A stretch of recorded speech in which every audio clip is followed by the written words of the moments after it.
Why do we celebrate Christmas on December 25th?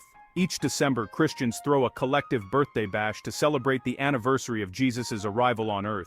But without a birth certificate or any other official record of his actual birth date in existence, datum di December de Wiens by Verdienstbeth seems like an arbitrary day for all our Christmas traditions. So how did early observers choose it? If you're enjoying learning about the origins of Christmas, don't forget to like, subscribe, and share this video with your friends. When was Jesus really born? Since the Bible doesn't name a month or even a season for Jesus' birth, historians have relied on other context clues to estimate when it occurred. Shepherds tend sheep in the nativity story, which people often cite as evidence that Jesus was more likely born during the spring.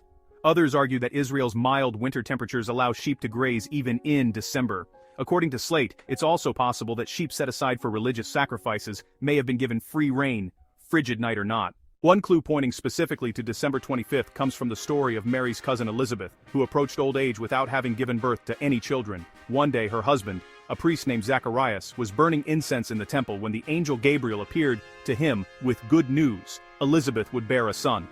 Early Christians guessed that Zacharias was probably in the temple for Yom Kippur, which they believed always took place on September 24th, though it actually shifts year to year based on the Jewish lunisolar calendar. 9 months after September 24th is June 24th, so they chose that as the birth date and feast day of Elizabeth and Zacharias' son, John the Baptist.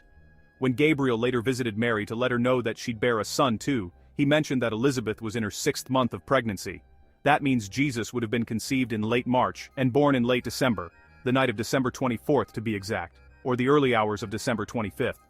Another theory suggests that Christians arrived at December 25th based on an ancient Jewish idea that prophets die on their birthday. During the 3rd century CE, theologists like Tertullian and Hippolytus dated Jesus' crucifixion to March 25th since it happened around Passover. But to Sextus Julius Africanus, it was less about when Jesus was born and more about when he first came to Earth. In other words, he believed Jesus' death and conception coincided on March 25th, and thus his birth occurred on December 25th.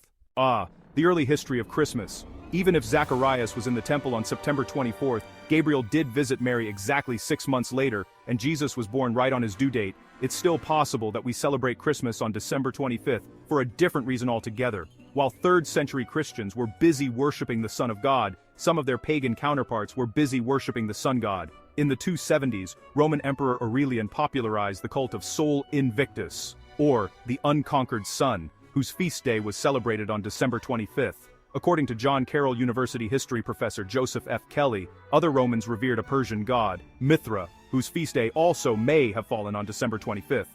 There was also Saturnalia, an annual Roman festival that ran from December 17th to December 23rd. In short, many ancient Romans were well accustomed to celebrating something in late December by the time Christianity entered the mainstream. That happened during Constantine's rule over Rome in the early 4th century. In 313, Constantine and his fellow ruler Licinius issued the Edict of Milan, which basically legalized Christianity and condemned the ongoing persecution of anyone who practiced it. Constantine was a devout Christian himself, and he spent the rest of his reign spreading the religion throughout the empire. The first known record of December 25th as Jesus' official birthday is from 336, the year before Constantine died, because it's mentioned in a volume containing other important religious dates. Some have assumed that a celebration probably occurred on that day, and 336 is often cited as the first known Christmas.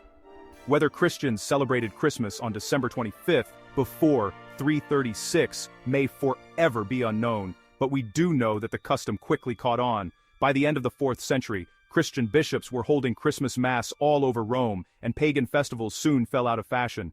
The fact that Christmas essentially replaced those earlier December traditions could be a coincidence, but some believe it was by design. Since Romans were already primed for parties on December 25th, the church could have been trying to co-opt a built-in subscriber base. In summary, the origins of Christmas are just as subject to interpretation as Jesus' actual birth date, so feel free to play All I Want for Christmas Is You whenever you want.